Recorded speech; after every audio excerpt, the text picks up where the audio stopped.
काल एक दिवस गोव्यामध्ये जनसुनावण्या 2 ठिकाणी चालू होत्या. दोन्ही प्रश्नावरती लोकांना नाराजी आणि असंतोष व्यक्त करून परत घरी जावं लागलं, कारण सरकारनं लोकांच्या मागण्या मान्य करण्यास नकार दिला. कोस्टल झोन रेग्युलेशन संदर्भातला हा लोकांचा हाकार, हा लोकांचा असंतोष अशा तऱ्हेनं व्यक्त झाला.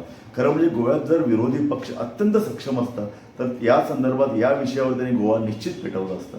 दुर्दैवाने गोव्यात काँग्रेस अस्तित्वात नाही आहे आणि BJPचं राज्य सुखानेव चालू आहे. मला वाटतं या विषयावर मला बोललंच पाहिजे. काँग्रेस पक्ष कुठं आहे?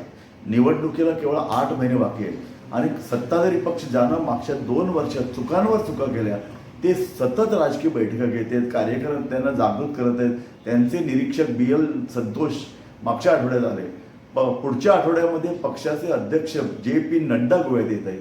या गोव्यातील त्यांच्या भाजपच्या शाखानं सतत बैठकांचं सतत चालवलेलं आहे. जिल्हा पातळीवरती बैठका होत आहेत, तालुका पातळीवरती त्यांच्या कार्यकर्त्यांच्या बैठका होत आहेत आणि हा प्रश्न सतत नवे नवे प्रश्न घेऊन कार्यकर्त्यांना जागृत करतोय.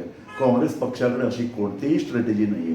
काँग्रेस पक्षाचे 10 आमदार फुटून भाजपात गेल्यानंतर या पक्षाचं जे काही अवसान गळालेलं आहे ते अद्याप त्यांना परत प्राप्त करता आलेलं नाही. पक्षाध्यक्ष आपले प्रदेशाध्यक्ष गिरीश चोडणकर यांच्याकडे कोणताही निवडणुकीचा कार्यक्रम नाही. ते कोणत्याही परिस्थितीत अशा तऱ्हेनं एक मोठा गट स्थापन करून निवडणुकीला सामोरे जातील की नाही, जाऊ शकतात की नाही, या संदर्भात लोकांच्या मनात, राजकीय निरीक्षकांच्या मनात संभ्रम आहे. जर स्वतःची कुवत नसेल तर गोव्यात एक मोठी प्रबळ विरोधी पक्षांची आघाडी करणं त्यांना सहज शक्य होतं.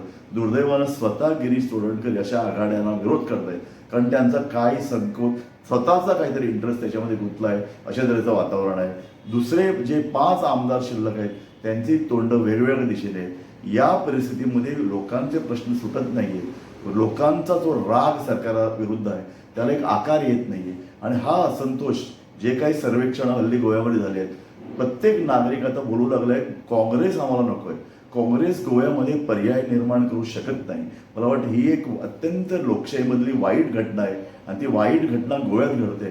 त्यामुळे आता एक दबाव, लोकदबाव निर्माण होणं, सत्ताधारी पक्षाला सतत लोकांनी संघर्षाच्या पवित्र्यात उभं राहणं, मला वाटतं ही एक काळाची गरज आहे. आणि विरोधी पक्ष जेव्हा दुबळा असू शकतो तेव्हा काय वाईट घडू शकतं त्याचं प्रत्यंतर आम्हा पत्रकारांनाही गोव्यात आता वारंवार येऊ लागलेलं आहे.